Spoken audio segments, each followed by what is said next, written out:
Friends చూస్తే ఈ బ్యాచ్లో అయితే కొన్ని పొటేన్లు అయితే ఉన్నాయి. ఇవత కర్ణాటక నుంచి అయితే వచ్చిన సరుకు అని ఎత్తానమాట. ఈ బ్యాచ్లో జత మీద 23,700తో అయితే వ్యాపారం అయితే అయిపోయిందంటండి. చూడొచ్చు 23,700 రూపీస్కి అయితే వ్యాపారం అయితే అయిందనమాట. అప్పుడు ఒక్కొక్కటి 11 రౌండ్ల 22 11,700 11,600 ఆ విధంగా అయితే ఒక్కొక్కటి పడుతుంది అనమాట. మనం మీట్ మాట్లాడుకుంటే 12 నుంచి 14 కిలోల మీట్ అయితే వచ్చేట్టుగా ఉంది.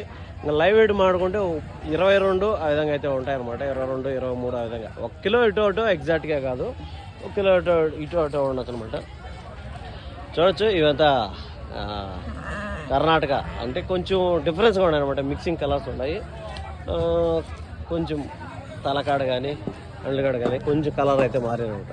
ఇవైతే ఈ లోకల్ అయితే ఈ మారిగా ఉండవు, కాస్త ఎర్రగా ఉంటాయి. ఇది కొంచెం తెల్లగా మరీ తెల్లగా ఉన్నాయి అనమాట. చూడొచ్చు ఒక్కొక్కటి ఆ రేట్ అయితే పడుతుంది అనమాట. అడ్రస్ వచ్చేసరికి కలికిరి అన్నమయ్య డిస్టిక్ అండి. ఇక్కడ ప్రతి ఒక్క ఆదివారం ఉదయం 5 గంటల మార్కెట్ స్టార్ట్ అవుతుంది. 5 గంటల నుంచి 11, 10:30 వరకు అయితే మార్కెట్ అయితే ఉంటుంది అనమాట. కలికిరి పిల్లర్ నుంచి అయితే కలికిరికి ఒక 18 కిలోమీటర్ వస్తుంది. మదనపల్లి నుంచి అయితే ఒక 45 కిలోమీటర్ వస్తుంది. తిరుపతి నుంచి అయితే ఒక 70-75 కిలోమీటర్ వస్తుంది. అంత దూరం నుంచి అయితే మీరు ఎక్స్పెక్ట్ చేయనవసరం లేదు. అంత పెద్ద మార్కెట్ అయితే కాదు. లోకల్లో 34 కిలోమీటర్ లోపల ఎవరైనా ఉంటే ఆ సరౌండింగ్లో ఉండేవాళ్ళు మార్కెట్ అయితే విజిట్ చేయొచ్చు అనమాట. దూరం నుంచి అయితే బల్క్లో రావు. సో మీకు ఏదైనా బల్క్లో కావాలనుకుంటే రేపు సండే పిల్లర్ మార్కెట్ ఉదయం 5 గంటలకు స్టార్ట్ అవుతుంది. అక్కడికి వచ్చినారంటే మీకు కావాల్సినట్టయితే ఉంటాయి అన్నమాట. చూడొచ్చు ఇక్కడంతా కలికిరి అన్నమయ్య డిస్ట్రిక్ట్.